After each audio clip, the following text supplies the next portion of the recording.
Alhamdulillah, kita syukur kepada Allah Azza wa Jalla kerana dapat lagi meneruskan pengajian kita dalam kitab yang kecil tapi besar. Dia punya manfaat. Nama dia Penawar Bagi Hati. Kitab Penawar Bagi Hati, dalam bahasa Arab disebut Syifaul Qulub.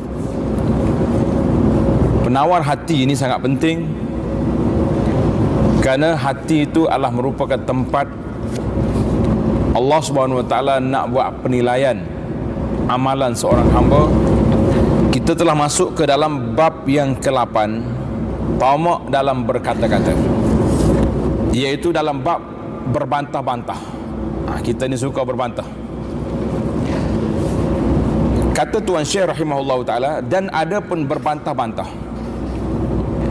maka iaitu mencela akan perkataan orang lain dengan menzahirkan kecederaan padanya, sama ada cedera pada lafaznya atau pada maknanya.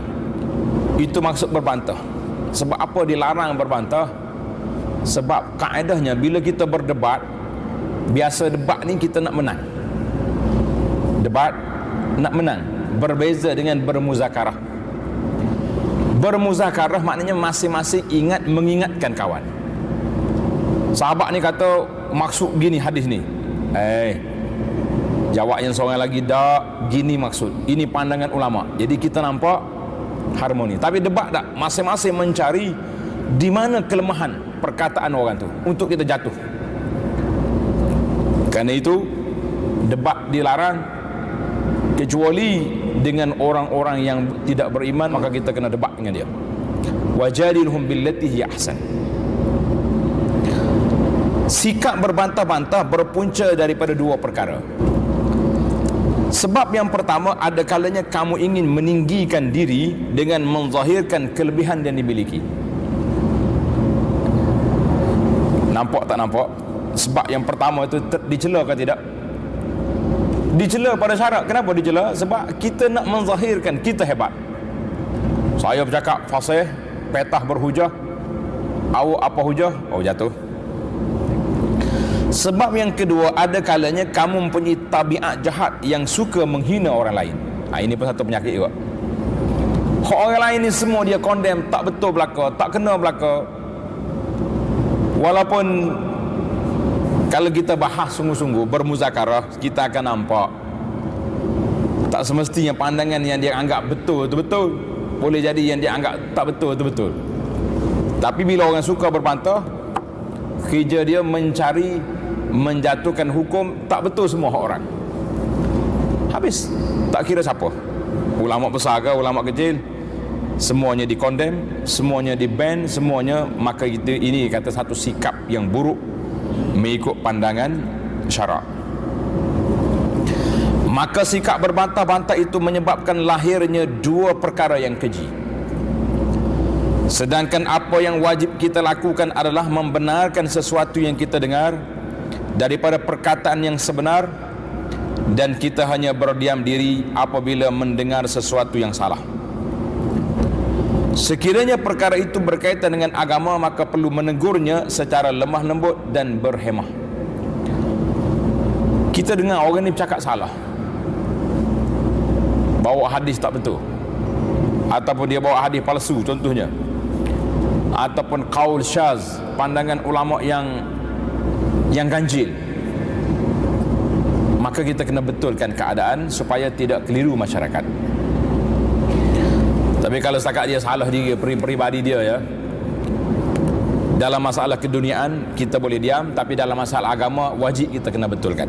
Kita kena tengok dua kategori. Masalah agama menjadi tanggungjawab kita untuk memperbetulkan dengan cara lemah lembut dan berhemah.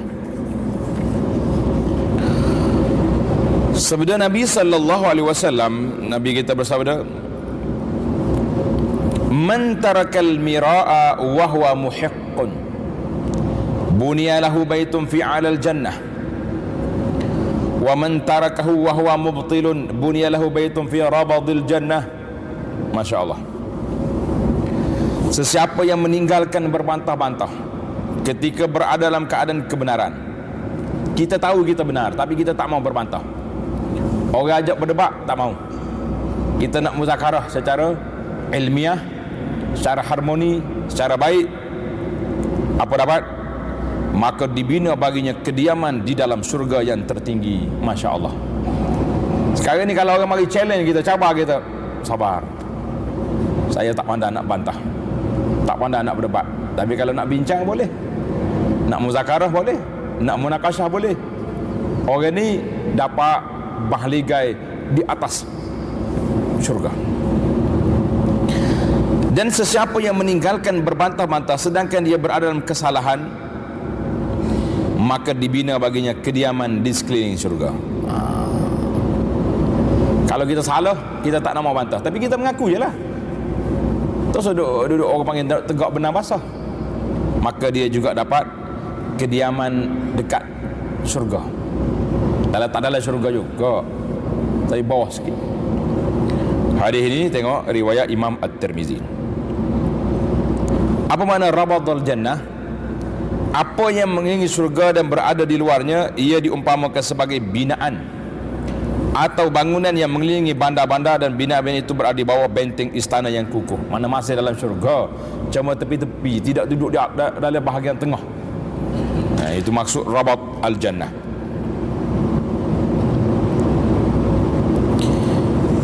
Ini kepentingan kita tak suka berbantah. Jadi jangan usah duk bantah lah. Kita ni kadang-kadang benda kecil berbantah sampai putus kawan. Berlaku tidak? Benda kecil, kalau masing-masing diam selesai je masalah. Tapi lawan juga, maka kita kena berhati-hati. Sesungguhnya menghindarkan diri daripada berbantah-bantahan itu begitu sukar ketika kita berada dalam kebenaran. Memang sukarlah nak tinggal, sebab kita tahu kita benar. Kalau tahu kita salah, senyap baik. Tapi tak tahan sekarang ni, hak salah boleh nak lawan juga. Tetapi ingatlah, diriwayatkan bahawa Nabi sallallahu alaihi wasallam menyatakan, la yastakmilul abdu haqiqatal iman hatta yad'al mira'a wa huwa muhiqqun. Tidak sempurna iman seorang hamba dengan sebenar-benar iman sehingga dia meninggalkan sikap berbantah-bantah ketika dia berada dalam kebenaran. Hadis ini diriwayat oleh Ibnu Abi Dunya dan juga Al-Imamul Baihaqi dalam kitabnya Syu'abul Iman. Cuma para penilai mengatakan hadis sanad dia dhaif. Apa dia maksud? Maksud apa tu? Kita benar tapi kita tak boleh berdebat.